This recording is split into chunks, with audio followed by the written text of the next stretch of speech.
loudly at the council, Paul said, "Brothers, I have lived my life before God in all good conscience up to this day." And the high priest, Ananias, commanded those who stood by him to strike him on the mouth. Then Paul said to him, "God is going to strike you, you whitewashed wall. Are you sitting to judge me according to the law? And yet, contrary to the law, you order me to be struck." Those who stood by said,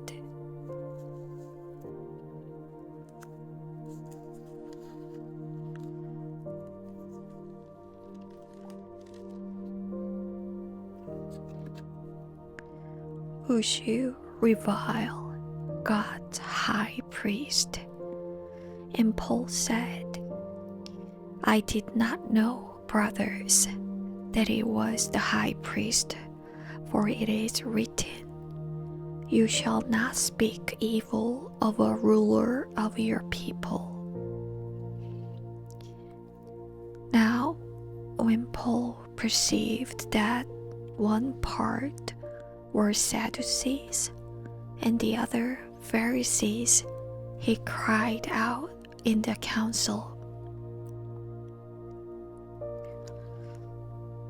"Brothers, I am a Pharisee, a son of Pharisees. It is with respect to the hope and the resurrection of the dead that I am on trial."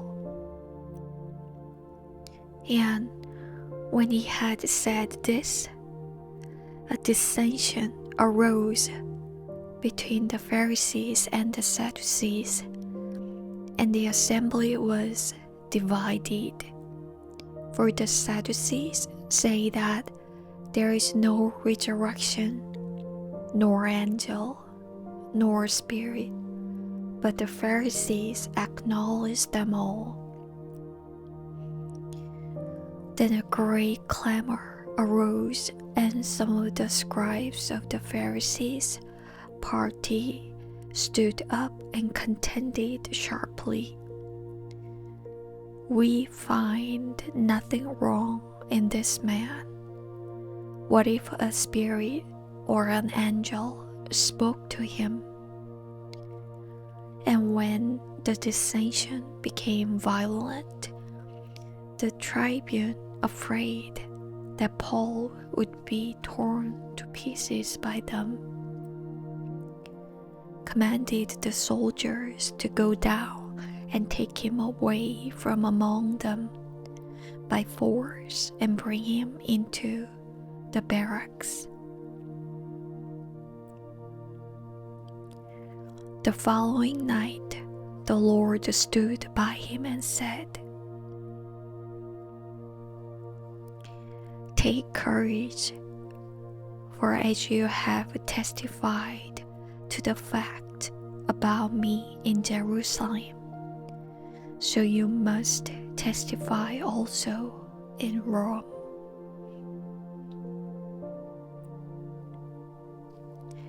A plot to kill Paul. When it was day, the Jews made a plot and bound themselves by an oath neither to eat nor drink till they had killed Paul.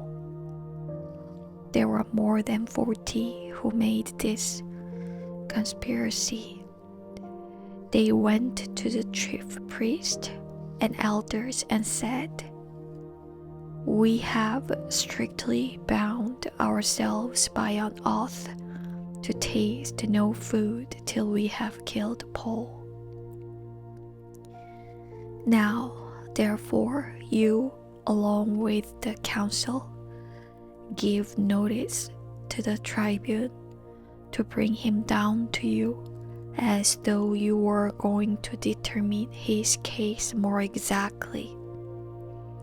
And we are ready to kill him before he comes near."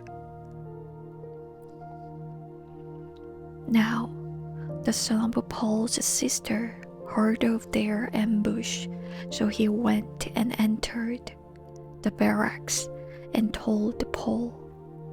Paul called one of the centurion and said,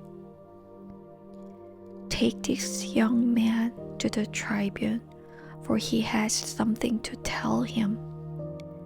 So he took him and brought him to the tribune and said, "Paul, the prisoner, called me and asked me to bring this young man to you, as he has something to say to you." The tribune took him by the hand and going aside asked him privately, "What is it that you have to tell me?" And he said, "The Jews have agreed to ask you to bring Paul down to the council tomorrow, as though they were going to inquire somewhat more closely about him. But do not be persuaded by them, for more than 40 of their men are lying in ambush for him, who have bound themselves by an oath neither to eat nor drink till they have killed him. And now they are ready, waiting for your consent." So the tribune dismissed the young man, charging him, "Tell no one that you have informed me of these things."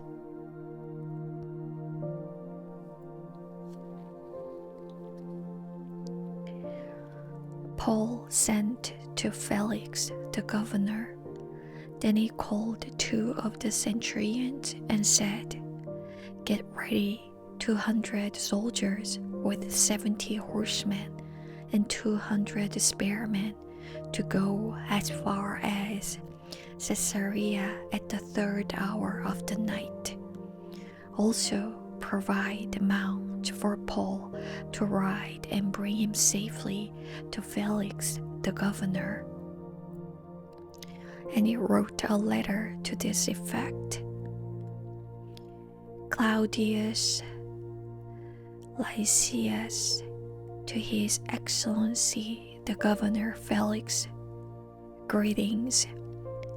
This man was seized by the Jews and was about to be killed by them when I came upon them with the soldiers and rescued him, having learned that he was a Roman citizen, and desiring to know the charge for which they were accusing him. I brought him down to their council. I found that he was being accused about questions of their law, but charged with nothing deserving death or imprisonment.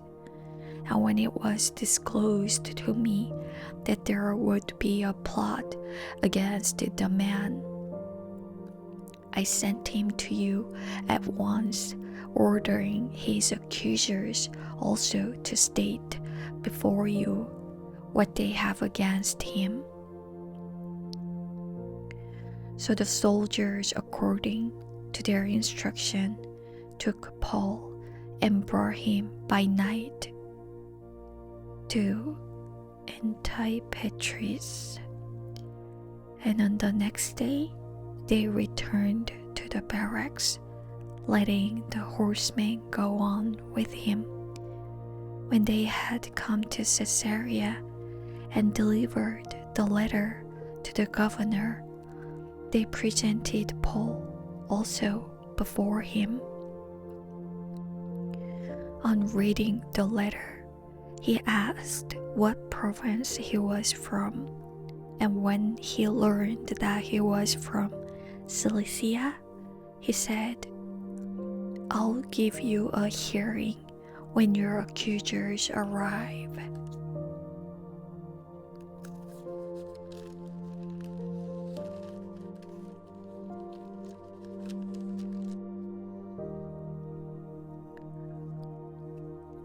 And he commanded him to be guarded in Herod's praetorium.